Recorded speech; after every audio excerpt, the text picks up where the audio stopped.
bəndəyə Allah deyir ki, get cəhənnəmə, aparın cəhənnəmə, mələklərə deyir. Mələklər bunun qolundan tuturlar, aparlar cəhənnəmə, hədisdir bu. Buyurur ki, bu adam baxır arxaya, arxaya baxa-baxa dayanır, gedir, arxaya baxır. Allah deyir mələklərə ki, bunu buraxın, deyəsən sözü var bunun. Sözü nədir? Deyir ki, ilahi, heç inanmazdım ki, mən cəhənnəm atasam. Heç güman eləməzdim. Allah deyir ki, buraxın onu.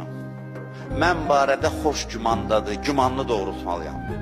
Ondan sonra deyir ki, and olsun izzət və cəlalıma, bu düz demir, yalan deyir. Dünyada bir gün bu gümanda olsaydı, işi bura gəlib çatmazdı. Bu hədis haqqda düşünün, xahiş edirəm. Bəziləri deyir ki, belə danışanda adamlar arxain olur, cürət tapır, günah eləyir. Vallahi yox. Günaha cürət bilirsiniz kim tapır? Allah'a ümid eləyənlər yox, həyasızlıq eləyənlər. Deyir, nə eləmişəm mən? Yox. Bir də var deyəsən, mən böyük cinayət eləmişəm.